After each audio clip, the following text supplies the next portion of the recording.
Guys, let's talk about the steps in the sales process. Everybody needs to understand this. And if you don't understand this, this is why you suck and this is why you can't sell. But if you understand it, you'll close way more deals. So number one, introduction. That's the greeting. The introduction is how you present yourself when you first meet the customer. Remember, dress to impress. People judge you by how you look and how you introduce yourself. That's number one. Number two is making a friend. Making a friend is the most important part of actually getting someone to buy your product or service. If you don't make a friend and they don't believe in you and they don't trust you and like you, they're not going to buy from you. It's just the way it goes. So you have to make a friend. That's getting on common ground. When you're in the house, you need to understand how to get on common ground with the customer. Find something you have in common with that customer. After you get on common ground and you've made a friend, then we move into the discovery phase. That's number three. Discovery phase is where you're fact-finding. Fact-finding about what the customer's wants, needs, and desires are, why they may be interested in the product that you have to offer them. You have to put them on the right product. If you don't put them on the right product, you're not going to sell the product.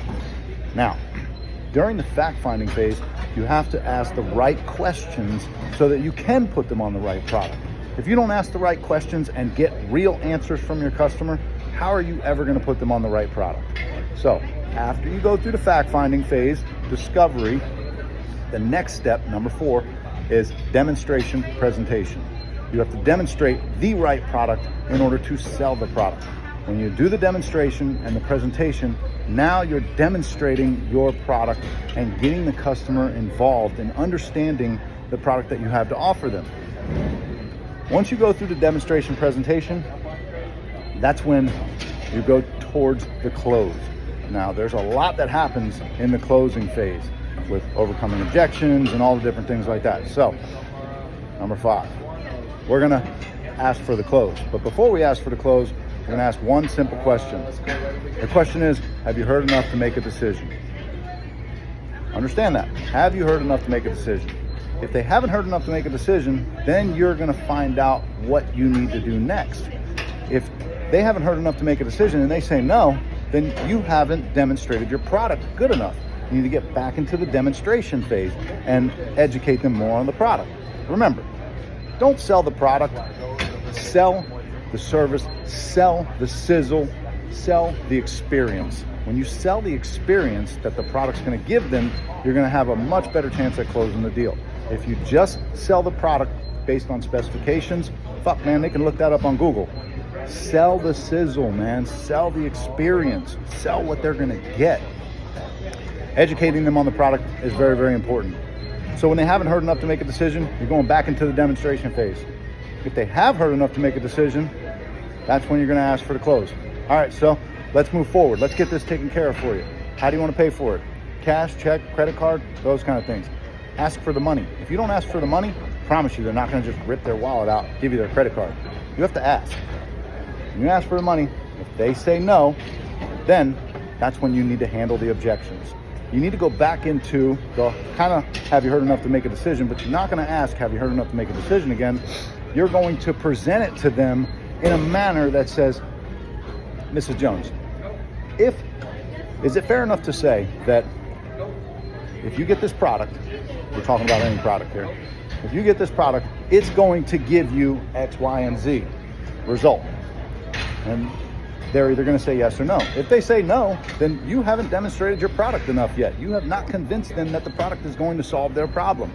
If they say yes, we do agree that the product is going to solve their problem and it's going to do X, Y, and Z, now we know that there's another objection that needs to be handled. Well, what's the other objection? That's when you ask them. If they agree with you that, hey, is it fair enough to say that this product is going to solve your problem and give you X, Y, and Z experience? They say, yeah, I agree with you on that. Okay, so what's stopping you from moving forward today? It's a simple question, guys. You have to ask it. And when you ask that question, now you're going to get the real answer. Typically, it's an objection. Money. Hey, Mike, it's money. All right, I get it. I understand, and I agree. It's a heavy investment. You never say it's too expensive. Oh, I know it's expensive, this and that. No, use the word investment. And when you talk money, always put the word only in front of the money. So, I get it. I understand. It's a big investment. But this investment's going to make all the difference in the world in your overall outcome and experience. We agree on that? Yes, I agree with you on that. Okay, so if it's a big investment and it's going to give you the experience that you want, and I understand that the money is stopping you, is it because you don't have the money, or is it because you need to find the money? Well, Mike, I don't have the money. Now we're getting somewhere. Now we understand that they don't have the money. Now it's your job to find them the money. That's where we go into financing. When we go into financing, hey, we offer financing. If I can get you this product for X amount of dollars, let's say it's a $3,600 product, and I say I can get you this product for $100 a month for 36 months, 0% interest. Will that help you? Oh my God, Mike, that's great. Yeah, for sure that'll help me. Okay, cool, sounds good. Let me get you signed up for financing. So we move them over to our financing, and we try to get them approved for financing. Now, guys, understand this. You're trying to get them approved for financing. You're trying to get them to close the deal. If you get them approved for financing, obviously we move forward with the deal and we're done. If you don't get them approved for financing, then we have to go back into finding the money or getting them some discounts. So there are certain ways that you can give people discounts and other ways that, other people give people discounts. In the HVAC business, the way we give people discounts is we offer them something in exchange for a discount. When I say offer them something, we actually make them offer us something, but we're going to offer them the ability to earn a discount. For instance, give you an example. The example would be, maybe we're going to give you a discount for if you let us put a yard sign out front. If you let us put our yard sign out front, then if you let us put that yard sign out front for a week or 2 weeks, maybe whatever, you throw it away when you're sick of looking at it, we can give you 5% off. And if you give us 3 names and phone numbers of people you know with an air conditioner, we can give you another 5% off. So we can give you 10% off just by letting us put our yard sign out front, giving us 3 names and phone numbers. How's that sound? Boom, we have an opportunity.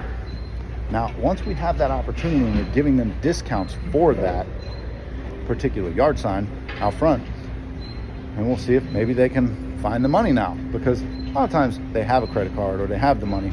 They're just telling you that they don't have the money. They really just don't want to make the investment. If they still object with the yard sign and the names and phone numbers, we start removing items and we start focusing on what's most important. We're talking about HVAC now because that's what I specialize in and that's what we sell. But there are other ways you can do this in your product and whatever it is that you sell. But when it comes to HVAC, typically there's going to be multiple products that we're offering in one package deal, and we try to sell the whole package.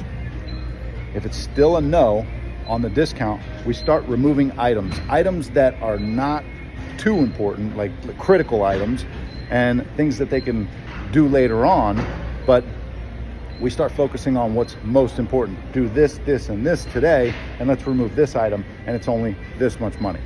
And then we continue to work the step-down sales process until we get to an agreeable amount, and then we always focus on educating the customer that, hey, you can do these other items later on when you're ready.